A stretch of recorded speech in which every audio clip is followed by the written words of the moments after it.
So the debt-based collapse is ongoing, and we remind people to remember that.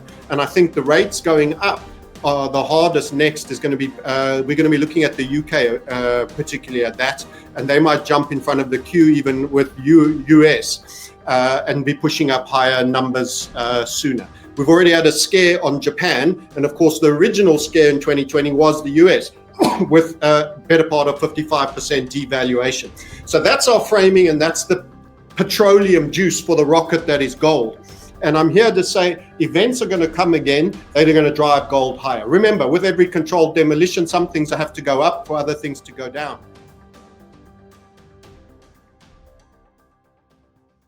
You're watching CapitalCosm. My name is Danny. It is July 10th, 2025. And my guest today is the one and only market sniper himself. It's Francis Hunt.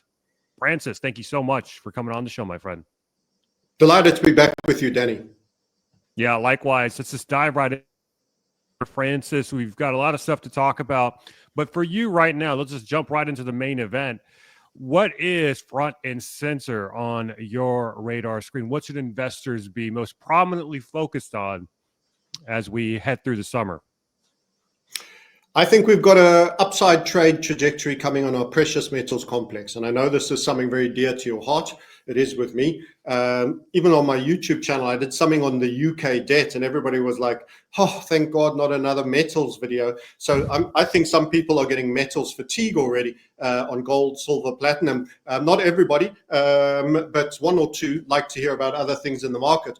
Ironically, that video was about an acceleration in UK debt costs. That means the OBR recently came out. So let's talk some news first before I jump straight into a chart. And we're saying in the United Kingdom, by the way, I'm going to the United Kingdom 2 weekends in a row. I'll be there, and people can check me out there. We'll possibly even have a get together. You can email us on support@themarketsniper if you want to come and get the venue. We just want to filter out the riffraff because I have some friends and some enemies. Anyway, back to that. OBR said, UK, you're overspending. We can't stick to this array of promises made to the public. I thought that was very, very interesting in the words, because they said the promises made to the public. So that actually tells you, they tell you what they're going to do. The OBR, I don't even know what it stands for. Someone in the comments, please write it down. You'll know. But it's basically a status organization of research. The R is probably research and statistics in the United Kingdom. And a lot of what goes for the United Kingdom goes for the US as well. And the United Kingdom is almost trying to push its way to the front of the queue to go first through the bankruptcy process, even to jump in front of the hegemon. They're doing so much intentional mismanagement into a collapse. And they were saying, we can't afford this array of promises made to the public. So that essentially means welfare cuts, because they're a little bit more socialist than the US. It means pension and old agey type things, which is often medical and other things. So NHS, which is they're so proud of, their National Health Service going to likely face cuts. More and more pullback of actual services. But the interesting thing is what they didn't say. They didn't say we can't afford to militarize and shoot down Iranian missiles over Israel. We can't afford not to send money and to conscript all our youths potentially for a far larger war with a major nation like Russia. They didn't say we can't afford to not allow boats with low-skilled immigrants to come in and put them in grand hotels. They didn't say any of those things. They said very specifically that they can't afford the array of promises made to the public, which means the indigenous population that is very on-grid, it's not a new migrant that is not, that doesn't have a national insurance number type thing, we can't afford our promises to you specifically. So they're going to go into tax scavenge mode on the UK citizens. They're going to retrench. They're talking about welfare cuts. Don't forget, this is Labour, which is about, helping the poor and the old and the wobbly, essential. Now they're actually looking for 2 billion there, and they're going for a massive wealth tax, which is driving the biggest exodus of millionaires, which is part of the plan. They want all the millionaires in plastic millionaire land, Dubai, United Arab Emirates, which is quite a scary country in its own right. But certainly in terms of security and taxes, it's much better for now, apart from, where it's heading in that zone. I don't like. Why do they want the millionaires in Dubai? Is that it's part of a controlled demolition? They're actually moving talent, skill, and capital. This is happening across the world, and it's the UK of the first world Western nations seems to be at the apex of migration out. And there's still some millionaires that will go, often from China and Canada, for example, to the US. So the US numbers is less one-sided than the UK. But a lot of that money is going to be, if it's Chinese, it will be to support Chinese business, and it'll be like a local office guy who's helping the production back in China. So you never leave China, even if you're not in China, if you know what I mean. That's how communist states work. It's a bit like never leaving Israel, even when you're in New York. You know where your home is. So, but the UK doesn't have any of that. It's like all rats abandoned ship at the moment. Certainly the rich ones, and they're going to go rodents out in plastic millionaire land there in the desert with the highest building. You should always follow the highest building indicator. By the way, it's almost like a passive Freemasonry special handshake sign. Wherever they build the highest building is the place of next point of ambition and capital formation and everything else. I'll also point out Southeast Asia is still going to be the production workshop and where stuff gets made, and it's going to go up in living standards immensely. And Singapore is going to be the acceptable face of capital formation, probably more so than Dubai, Tel Aviv, or anywhere in the UAE. But a lot of people are going to relocate for tech. They won't have laws that'll stop them from putting chips in brains and awkward things like that. I want to remind people that when the CIA, ergo the Mossad, wanted to torture people, they did unofficial flights to the Arab nations where they could do that rather than face breaking laws in their homeland. But anyway, that interesting little opening gambit is the UK are telling you who they're going to attack, quite specifically in the nature of that headline. And it's the promises, or they called it the array of promises, this massive buffet we've laid on for you. Meanwhile, all the other expenditure items you can be assured will continue and will be continuing to find. So the debt-based collapse is ongoing, and we remind people to remember that. And I think the rates going up are the hardest. Next is going to be, we're going to be looking at the UK, particularly at that, and they might jump in front of the queue even with US.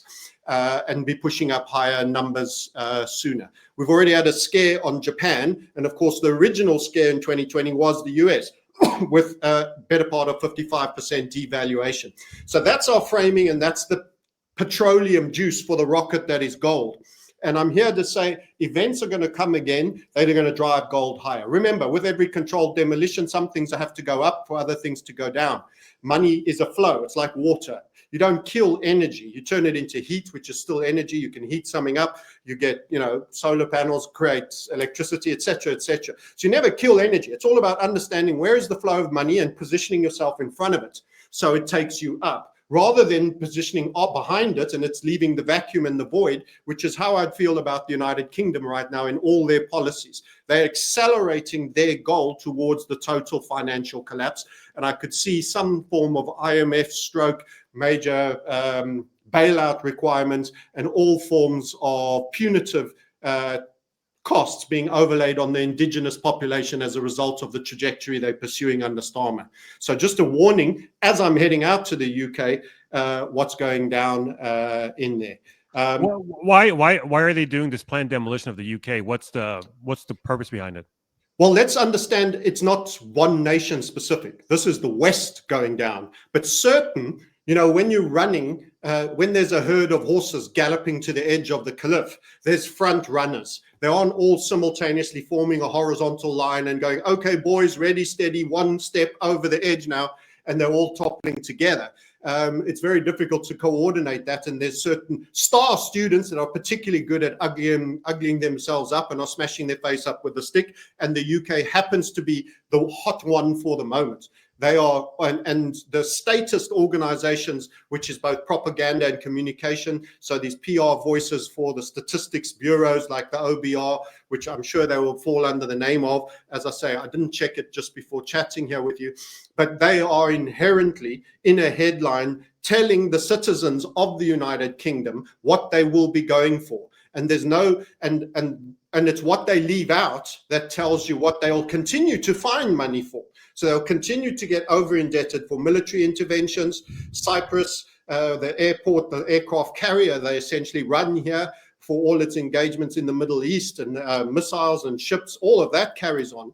But what doesn't carry on is the level of your pensions, the ability to keep it at CPI inflation rates as they continue to destroy money and over borrow and overspend on immigrants with no tangible skills that are known to be statistically far more reliant on welfare services. They essentially say it pays not to work in the UK. If you stay at home, you get it's better to stay at home.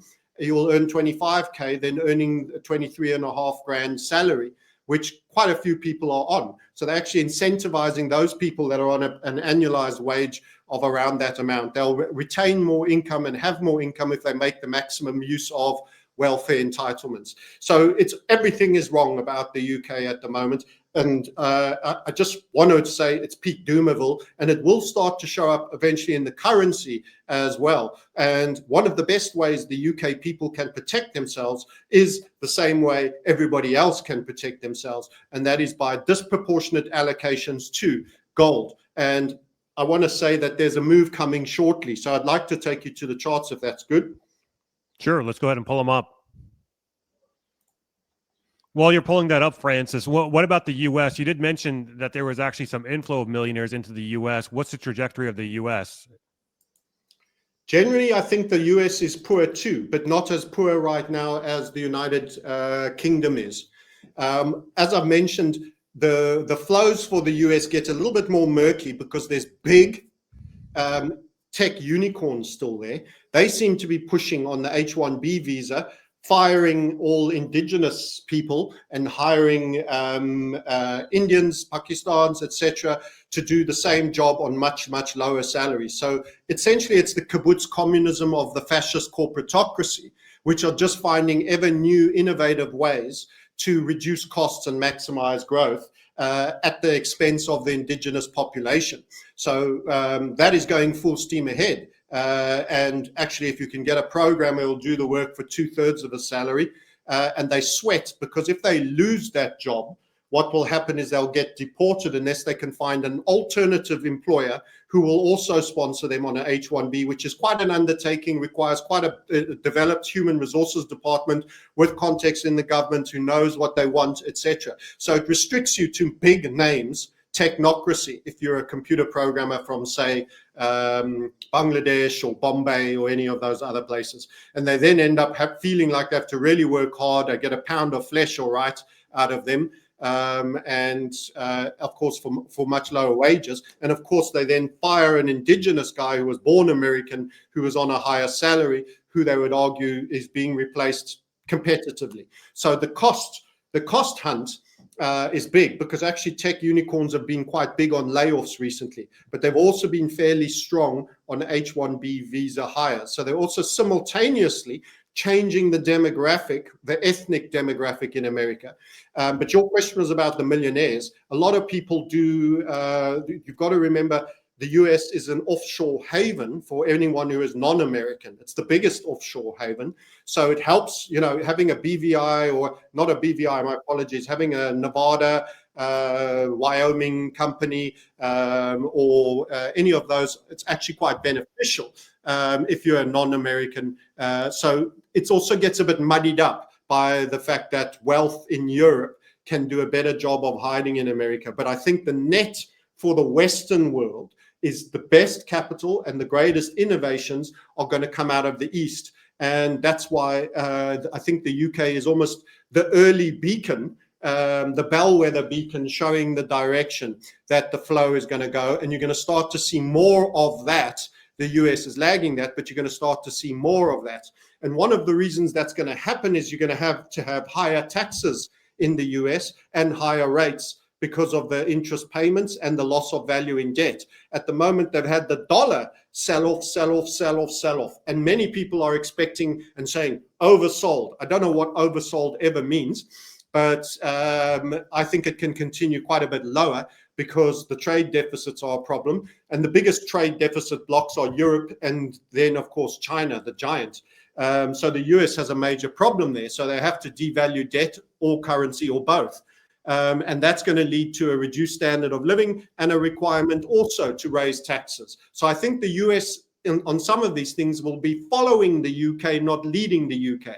But in some other parts, it's actually led. In terms of the major debt-based collapse, it was US debt that fell the hardest, and I refer everyone to the TLT in our 2020 call. So it's a mixed bag of who's leading in which arena to totally obliterate the financial standing of their nation. And so the UK is the early adopter. The UK is the early adopter. A dash to trash king, yeah. If we can put it like that, a hot favorite, a front runner on the dash to trash.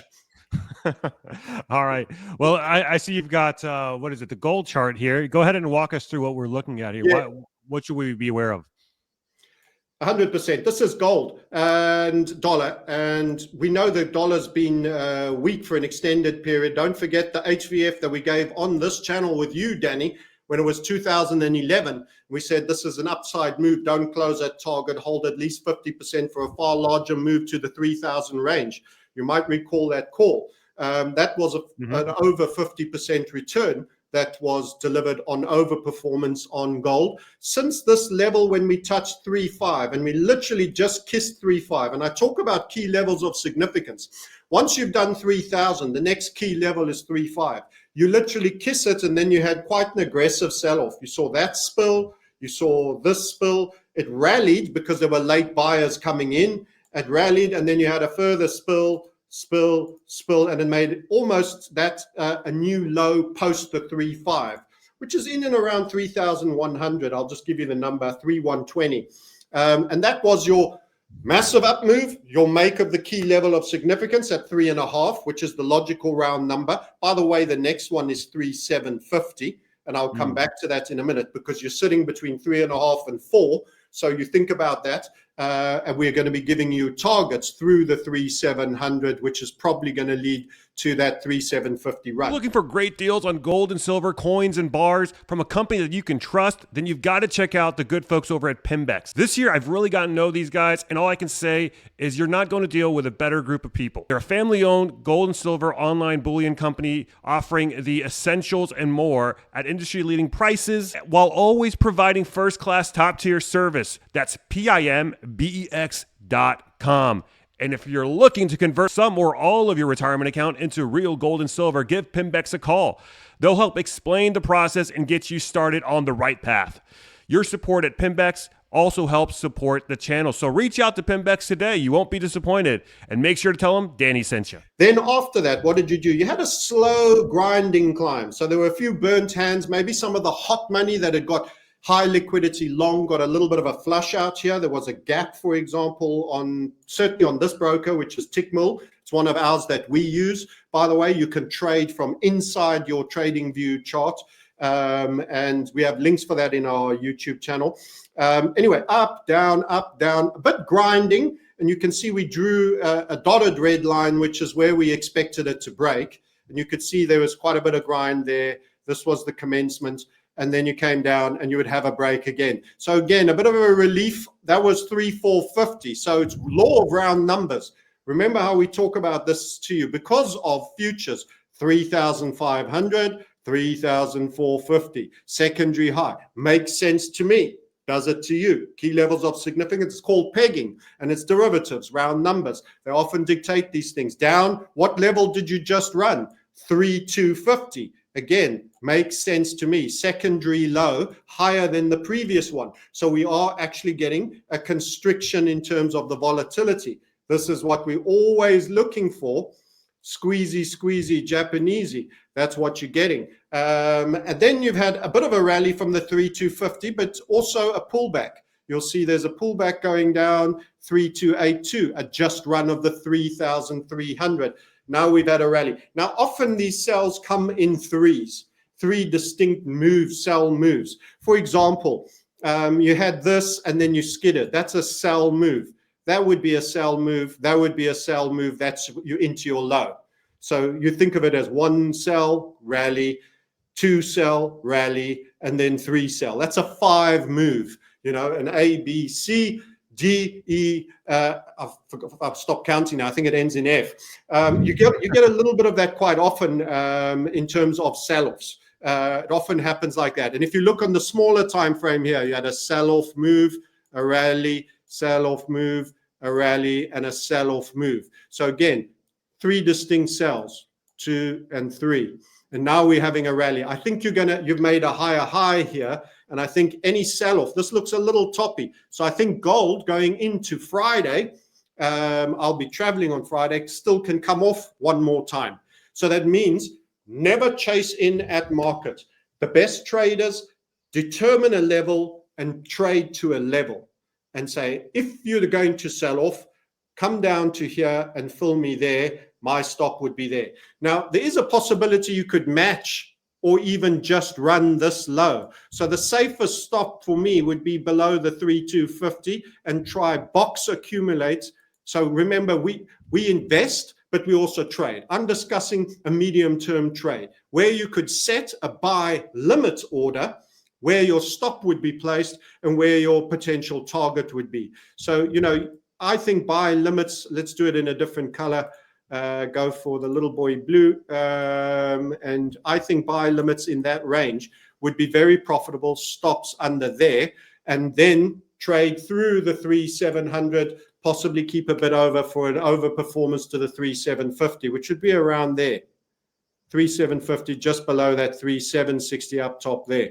And that would be a very, very beneficial trade for those. And I typically turn precious metals trading profits into actual investment. So take at least half. Don't sit with a flush trading account. It's dangerous. People get cocky. They get overconfident. It's psychological warfare. You think you really got it now. You want to just rinse, repeat, and you want to go bigger this time, and you got a bigger account to do it more. And this is your millionaire or your billionaire or your centimillionaire trade.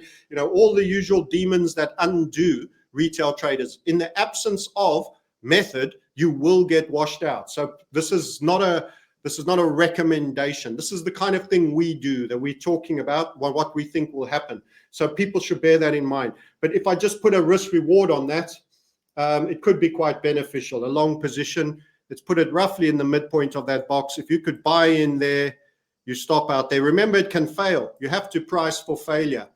In terms of your trading, you should always price for failure. So that's around an 8 RRR. Sound like a seal or a pirate when I go RRR. RRR. Clap like a seal.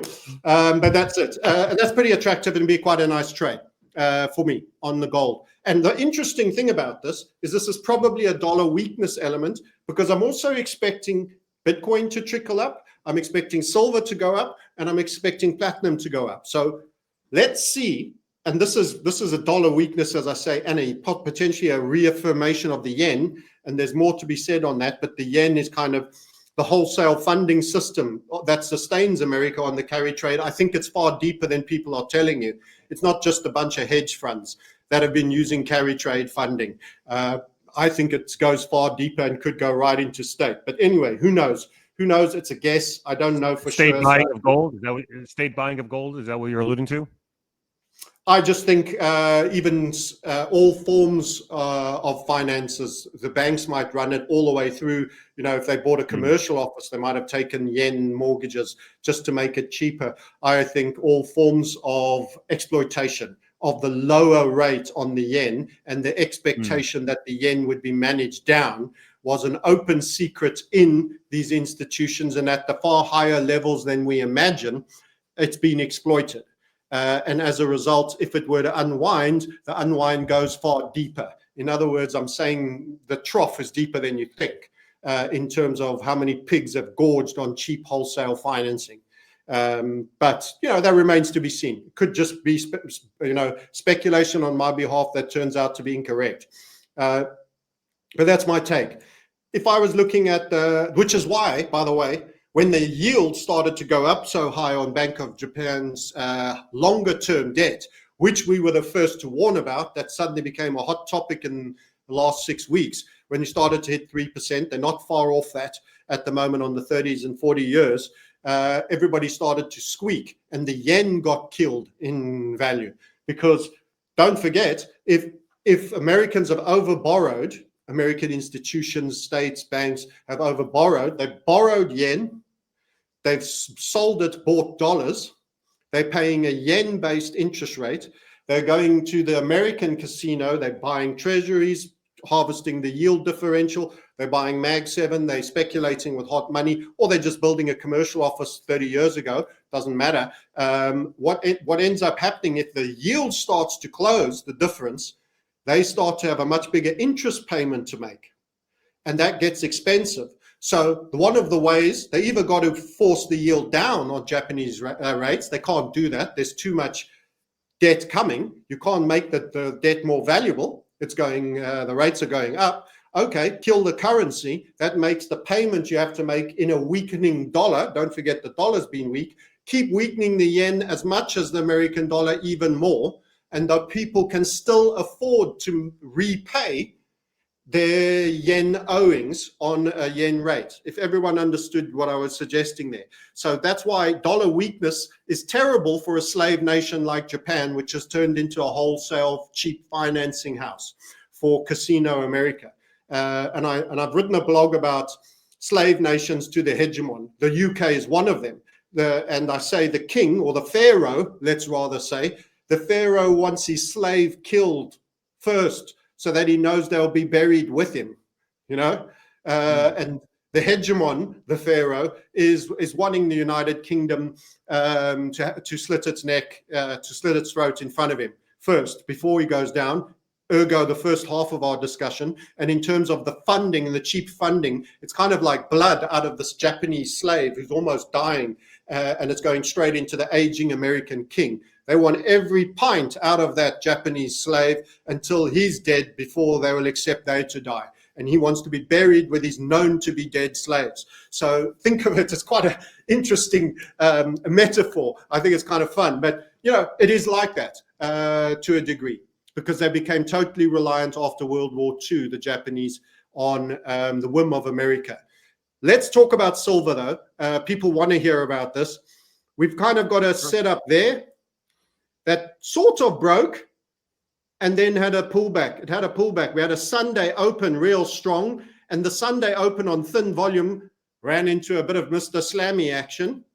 But all that's done is you get a rebound and you've wound up again. So we've got another wind up, and now we are walking, and we just technically broke that one. Now, last time we had two, what we call HVS winds up, and then you had a super overperformance surge. And we've now gone and done the same thing. This target is at 38.28. I will show you the previous time this happened. It wasn't that long ago. Here it was. And again, you got this kind of structure. So it's almost a fractalization of what's happened before. You might see this. There you go. Squeeze. It broke. That's kind of the traditional entry that we would have had. And then it wound up. Again, it needed to wind up again. But then instead of doing a normal move, it did a number of overperformance move, and silver really did well. Don't forget, we were down here. We traded at 31.7. 31.7. That was some time ago. We went up, up, up, up, up, pull it all through, walk it all back, walk it all back. You can see how far down we came from 31.7. And the next thing you knew, you're at 37. Which in dollars is quite a substantial move for silver. And now we have a little bit of samification, if we can say that, fractalization of a similar nature, basically, and a wind up here, which is kind of interesting. So I think you could actually, once you get that compression twice, it's really building up that sort of centrifugal force to be let go. So it could overperform in this side, but we'd look at 38.28 so far as the next leg up.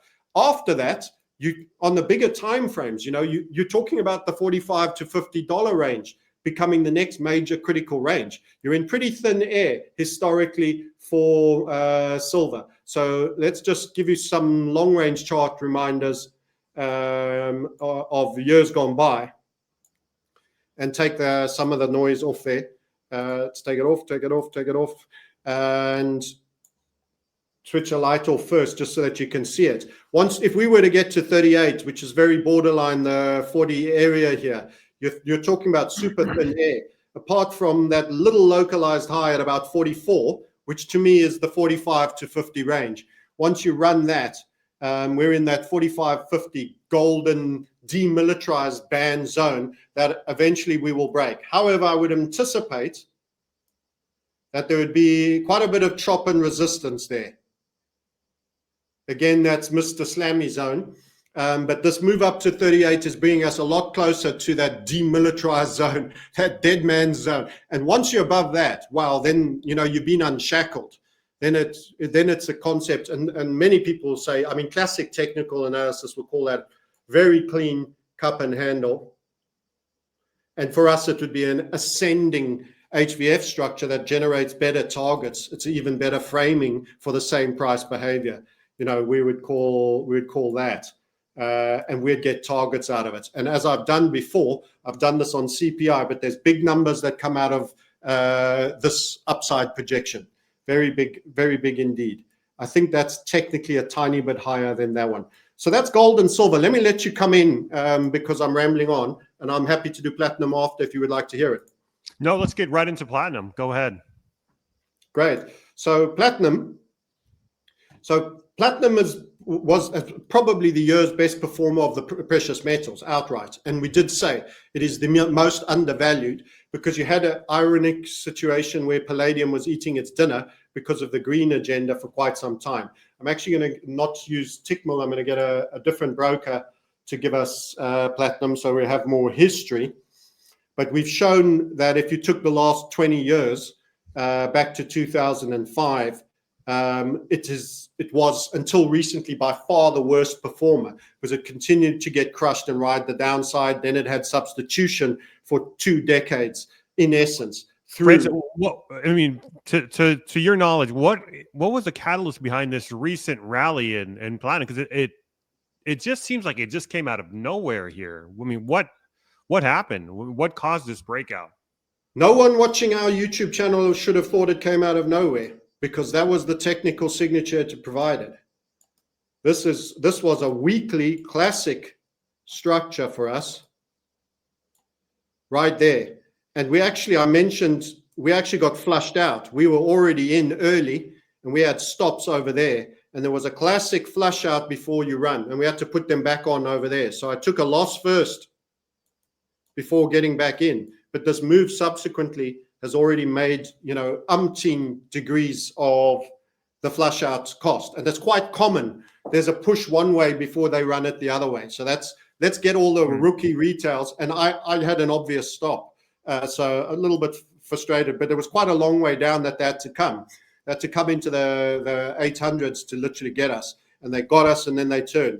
But as soon as they turned, I put it back on. So you've got to have that belligerence and conviction. This is a long time frame. That's the COVID flush out, by the way.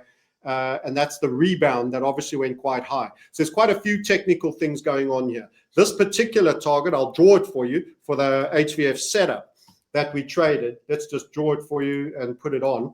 And there's a couple of other draws that I've got that give higher end targets beyond. But let's just put this one on as well. So this was our gift trade. This points to 1646.57. You can see it up there, this purple line. And this is your entry, your stop loss. It tells you it's a 2.37. That's if you jumped in here and you had your stop there. We try get in early. So we were in there and we had technical stops a lot tighter. So we're always looking to maximize. That's why we got shaken out as well. If we'd been more less aggressive, we would have probably survived the first run. So that's a 1646. That's not a million miles from 1400. But I want to highlight there's a lot more going on. And I want to show you this. So if you just took the flag from the COVID low to the localized high and you projected it from the last low point, you've got a 2059 going on there. Then if you went further back and you had a look, and I might even switch this to a fortnight just to get better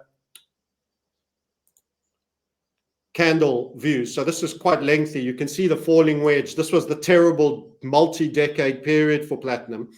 What you actually have over here with that blue line, you'll see the thick blue line. You have a shoulder, you have a complex eventual flush out head that included the COVID flush out.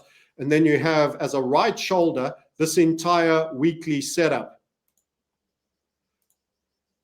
This entire weekly setup, that's over there. That's pointing to the upside, which then broke. So the lovely thing about this is patterns work with each other.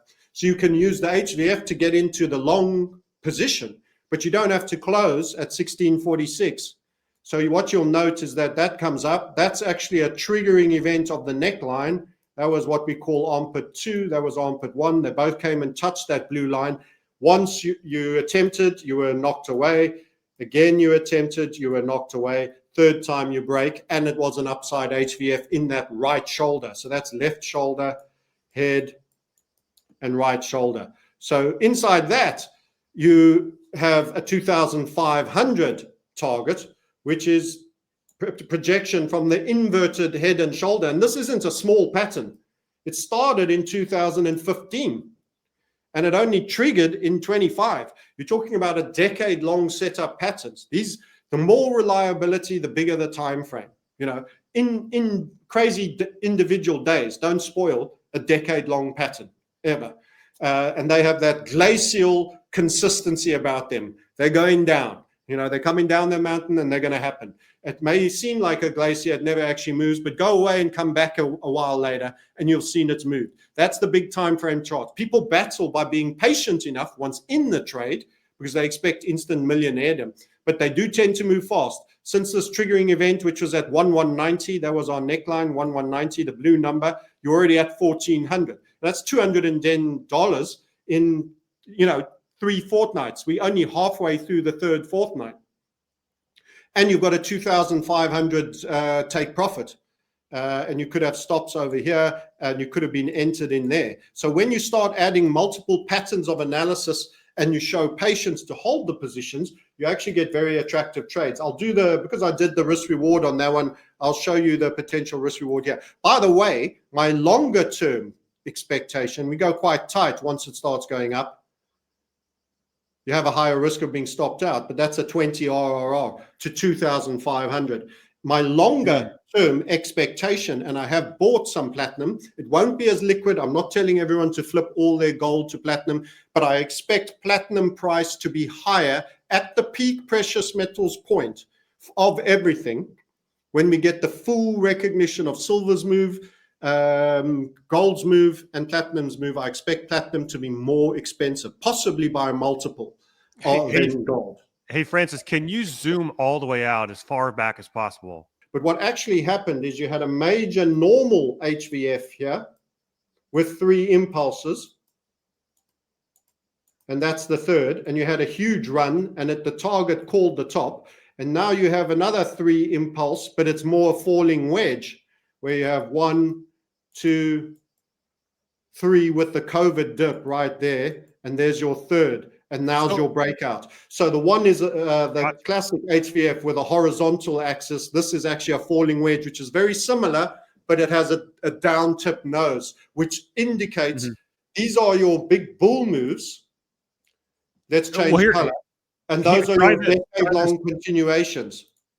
Try changing to a log scale and then look at that look at the pattern in the 80s. So switch over to a log scale. This one's not got the 80s history. I'm a bit frustrated for you. Allow me one second. Yeah.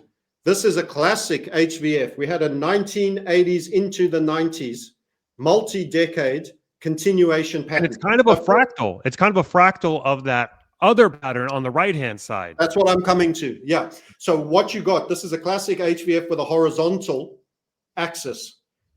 It's slightly different here because you have a selling axis through this one that then squares up later. This was the palladium and the green agenda that did this, but it's also a 3 impulse. But what I'm showing is from the last low, you made 400% into the next bull market. And actually this continuation pattern, instead of being the exact same as this, had more downward pressure on it, due to the palladium substitution for the green agenda. So you had this as your first impulse, that as your lengthy second, all the way into the CV19 low, which is an exceptional event. And then you had your third, which is this weekly HVF. So we got an HVF in the end, and it was on the third impulse of this falling wedge. You had a much larger one here, because it all formed around a price level. The midpoint, that was the orange point, that was 400. You see that 399 in orange? It was $400. Don't forget, that was when gold was 200. Platinum worth double during that period, or 80%. I can't say it was exactly 200. Gold was in the 200s. And then you had a 400% move to that high. And what I've said is essentially you've had a terrible continuation pattern. Instead of being a horizontal one, it had a downward draft to it where it was disproportionately punished by false mechanisms. The whole green agenda largely is a hoax. Palladium instead of platinum, it's largely overpushed the palladium price, which went ridiculously up. It's now corrected strongly. But now you've got a built-up, oversold platinum that probably in an unhindered market would have done another one of these, the one that it did in the 80s. Again, let's do it in a different color. If yeah, it had, my own personal fractal analysis, what I've pulled, if you juxtapose that pattern and put it on the right-hand side, it's almost, I mean, it's a pretty good match. And if you trace back the growth that you would see from, from 2002 all the way out until 2008 onto present day, I mean, when you juxtapose that same pattern, it takes you around $7,000 platinum. I'm not saying it's going to get there, but that's kind of an interesting upper bound, so to speak, to kind of anticipate. Yes, yeah, it's, for example, this was a log scale chart to get a lot of history in. There's a couple of other points of interest that I made, that you had a 28-year from high to breakout point and a 28-year from high to high. So I'm trying to work out when will be the next platinum high by time cycling. So that one was about 28 years. And then from the last final low till the previous last final low, that was about 25 years. So we have only really just 2 candles into this. That's the 1st of October 24. We're literally 6 months. This is now a 3-monthly, a quarterly chart. Every single candle is 3 months. So in 4 of those, you've done a full year. Remember, we've only done 2 since the low. So that's taken us from Q4 last year to beginning of Q3 of this year. We've done 2 quarters and we're already in breakout mode. The last time when you didn't have the suppression of the substitution, this midpoint, $400, the high was 1,000, the low was around 240. You're about, I don't want to say in the middle, but you were roughly a third. This time you had a high of 2.3 and a low of about 599, and the orange is only at 1,000, which is quite a lot lower than the 2.3. So you're projecting from an artificially low point, in my opinion, as a result of that substitution that's now unraveling. So I think you've got extra upside. But if you only did the 400% from the last low to the ultimate high, this would take you to, by 2033 or beyond, you would be up 400%. Right. And that gives you 6,500. Now, yeah. I think it'll be quite a bit more. I think you're going to get a lot more than that, because I think you should be projecting from somewhere around 1,500. Yeah, I got around 7,000 for 2035. It's what it's projecting at for me. So, and I also say that this cycle is going to be a far larger cycle, because we're going to have global, all-round, debt-based and fiat-based destruction. You can't destroy debt without destroying fiat. Everyone, please understand that. Okay? So every time bond markets fail, it's the underpinning of your system. Your fiat system will fail. You don't get a 50% deval in TLT in America without getting a devaluation on your currency. They've got to let the pressure out the geyser. They've got to take turns. There's only 2 taps. It will happen. So debt markets are the early warning indicator of currency destruction, and they are reduced standards of living. Brought to you by your overspending government on the military-industrial complex, the pharmaceutical-industrial complex, and all the others, Israel, Ukraine, the wars, etc. And it's theft. So I would say the lowest you do is a 6.5, but I actually think a 25, 35 is quite possible. So that's quite a lot more. And I think, but that will be with gold at about 15, 20 as well. So That's going to be pretty interesting. Yeah, I mean, when you denominate stuff in like fiat currency, the sky is limitless. 100%. I mean, imagine how they felt when it was down here at 300. Did they ever think it would be 2,300? Mm-hmm. They would have said that sounds kooky. Right. Come on, how are we going to be 2,300? You can almost buy a house for that. You know what I mean? What are you saying? Well, 6.5. That's chicken feed. I think it's a gross undershoot, but I'd be looking at that at minimum. More interesting was also the years when this thing is done. I think this is going to run and run and run. Or, unlike this one, which was steady and consistent, you're going to get a super spike. And it'll be over a lot sooner, but it's going to overshoot a lot higher. And I think that's quite high possibility. Because there's no way you bleed out and taper the Ponzi like you did last time. You've got to remember, America was not indebted like it is today in the 80s and 90s going into this. You had Volcker bleed out the Ponzi and run the rates up and drain the value from the debt, weaken the currency, and he was able to save the day. Now, it's not just America, it's all the West, and it's chronically over. It's beyond the maths. It's nothing like what it was there. There is no Volcker solution for today's problem. So I think disorderly is a certainty. And that's not being held, it's an opportunity. I'm being bullish, I'm being positive for the platinum holders, the gold holders, and the silver. It gets disorderly. That means pump. Yeah, I mean, there's two sides to every trade, and our goal should be to be on the winning side. That's it. Holding everything else constant, we may as well. I mean, it sounds kind of Machiavellian, but we may as well profit off of it. 100%. Listen, the psychopaths are, all the people you pay, all the pedophiles you're paying tax to are going to be making money hand over fist out of this. You need it too, to ensure yourself some freedom and everything. So absolutely take that trade and profit from it. We've got to stop moralizing about the system and deal with the cards you've been given and have the insight and do what you can in terms of your personal self-preservation, your family, your friends, and your extended community. Those are the only things you can be loyal to. Don't be loyal to governments. They've shown to be very bad boyfriends or girlfriends, depending on who you are or your inclination. The robber barons are going to do currency destruction on such a scale. And that's how they're going to successfully impoverish the multitude and the masses so that they're all going to be self-reliant on UBI, not self-reliant on their own network or grid. Definitely. Well, hey, Francis, I know we have a hard stop coming up. Thank you so much for coming on. Any last parting words, anything you want to talk about before we wrap up here? If not, then go ahead and give us where we can. And thank you so much for your time. Absolute pleasure. It's themarketsniper.com to catch up on the gold trades, the silver trades, everything traditional markets, actually. As I say, we've been talking about debt. There are equities. We do a lot in the community on equities, but it's not always a justification for a YouTube. So because of Sound Money and Reset, we'll talk a lot about the precious metals. It's not the only game in town.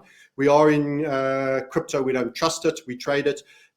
We've just taken some great money out of the market on a pretty bullish spell on a particular token, not Bitcoin, but we are actually bullish Bitcoin short, medium term. We don't trust it. It could end. It could not. We don't marry anything when it comes to speculation. But the things we invest in, we are committed and we think they'll be around for a while, and that is precious metals. You can check in with our YouTube, The Market Sniper, and if you're interested in the crypto space, The Crypto Sniper, and there are links to book a call if you'd like to find out more. But we seek to understand how the world truly works, call it for what it is, despite how unpopular that is, build wealth, preserve wealth, which is very important. Many people already have quite a bit of wealth, but they're not safe. And then secure yourself freedoms for your existence in a reset world, which is going to be potentially very totalitarian, but there are lots of opportunities for us and others to do incredibly well within that. Excellent. We'll have the links to all of your stuff down below. So check them out, guys. If you got value out of this podcast, drop us a like and comment, "Go, Francis, go," in the comment section. If you disagreed with anything, hey, that's fine too. But let me know what you disagreed on. I do read the comments. So drop me your thoughts, subscribe to the channel so you don't miss an episode. And every little bit helps when it comes to commenting, subscribing, liking the video. It does help in boosting this message out in the algorithm so more people can hear it. So thank you guys for your support. Check us out on Substack. It's capitalcosm.substack.com to get early access, uncensored versions of all my stuff, and early release. I already said that, and ad-free versions of all of my content. So with all that said, thank you for your time, guys. Thank you for watching, and I will catch you next time. Bye, y'all.